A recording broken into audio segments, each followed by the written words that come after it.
DS రావు గారు మాట్లాడతారు. DS రావు గారు కూడా సినిమా చూశారు, ఆయనకు చాలా నచ్చి ఆయన చాలా మందికి బాగుందని చెప్పడం నేను విన్నాను. Really thank you very much sir. Good evening అండి. ఈ రేవ్ సినిమా ఈ కథ ఎన్నుకోవడమే డైరెక్టర్కి ఒక ఛాలెంజ్. మత్స్యకారుల జీవితాల్లోకి వెళ్ళి ఫుల్గా స్టడీ చేసి ఈ కథను అతను ఎన్నుకుని ఈ సినిమా తీయటం, అలాగే ఈ సినిమాని ప్రభు గారు, మా పర్వతనేని రాంబాబు వాళ్ళ సారథ్యంలో, ఎగ్జిక్యూటివ్ ప్రొడ్యూసర్గా రాంబాబు వీళ్ళ సారథ్యంలో మురళి గారు ఈ సినిమాని ఎంతో గట్స్తో, ఎందుకంటే అందరు కొత్త వాళ్ళు, పెట్టిన రూపాయి వస్తుందో రాదో తెలీదు, అలాంటి పరిస్థితిలో కంటెంట్ నమ్ముకుని ఈ సినిమా తీయడానికి, ఈ సినిమాని పూర్తి చేయడానికి, రిలీజ్ చేయడానికి ముందుకు వచ్చారు. చాలా సంతోషం. మిమ్మల్ని అందరినీ అభినందించదగ్గ విషయం. అయితే ఇలాంటి డిఫరెంట్ కాన్సెప్ట్స్ 4-5 ఏళ్ళకి ఒకసారి వస్తూ ఉంటాయి.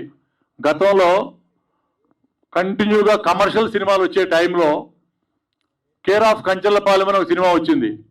అది కూడా ఇండస్ట్రీలో అప్పుడు నాకు తెలిసి సురేష్ బాబు గారు రిలీజ్ చేసినట్టున్నారు. అది ఒక సూదిలాగా వచ్చి కలెక్షన్స్లో పెద్ద దబ్బనంలాగా తయారైంది. అలా మంచి రివ్యూస్తో, మంచి ప్రేక్షకుల ప్రశంసలతో ఆ సినిమా చాలా బాగా ఆడింది. అట్లా 4-5 సంవత్సరాలకు ఒకసారి డిఫరెంట్ కోణాల్లో సినిమాలు బాగా ఆడుతుంటాయి, ఇది కొత్త కాన్సెప్ట్స్ వస్తే. అలాగే మేము ఒకసారి ఫస్ట్గా యాక్షన్ నంబర్ 1 అనే సినిమా రామలక్ష్మణ్తో తీశాను.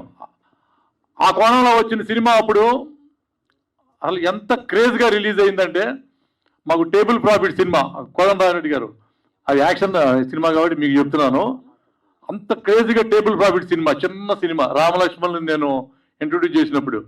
అలా ఒక డిఫరెంట్ కాన్సెప్ట్స్తో ఇప్పుడు రేవు వస్తుంది. ఈ సినిమా కూడా ఇందాక రామ్ సత్యనారాయణ గారు అన్నట్టు స్లోగా థియేటర్లు ఎన్ని పడతాయో నాకు తెలియదు కదా, స్లోగా డే బై డే టాక్ పెరిగి ఇది ఒక మంచి సినిమా ప్రేక్షకుల ప్రశంసలు తీసుకుంటుంది. ఎందుకంటే అసలు ఒక్క ఆర్టిస్టు, మన పెద్ద ఆయన సార్ తప్పితే ఒక్క ఆర్టిస్ట్ లేరు ఇంక దీంట్లో. మొత్తం కొత్త వాళ్ళతో మంచి పర్ఫార్మెన్స్ చేయించాడు డైరెక్టర్. ఎల్బి శ్రీరామ్ గారు తప్పితే ఇంక ఒక్క ఆర్టిస్ట్ లేడు దీంట్లో, అందరు కొత్త వాళ్ళే. బయటకు వచ్చా కూడా నేను ఎవరిని గుర్తుపట్టలా. సార్ నేను పలానా వాళ్ళు చెప్తే తప్పితే నాకు తెలియలా. ఎందుకంటే వాళ్ళ రూపాలు కూడా మారిపోయినాయి ఇప్పుడు. ఆ సినిమాలో చేపలు పట్టేవాళ్ళు అలా తయారైపోయారు వాళ్ళు. అంటే కాన్సెప్ట్లోకి వెళ్ళిపోయారు ఫుల్గా, మన థియేటర్ ఆర్టిస్టులాగా లీనమైపోయి చేశారనమాట వాళ్ళంతా. నిజంగా బాగా చేశారు.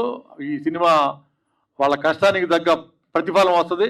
ఈ సినిమాని నమ్మినందుకు మురళి గారికి డెఫినెట్గా మంచి ప్రాఫిట్స్తో రావాలని మనస్ఫూర్తిగా కోరుకున్నాను. అలాగే టీం అందరినీ అభినందిస్తూ నాకు ఈ అవకాశం ఇచ్చిన మంచి అందరికీ చాలా మంచి జరగాలని కోరుకుంటూ మరొకసారి టీం అందరినీ అభినందిస్తూ నేను సెలవు తీసుకున్నాను. Thank you. Thank you sir. Thank you very much Rao గారు.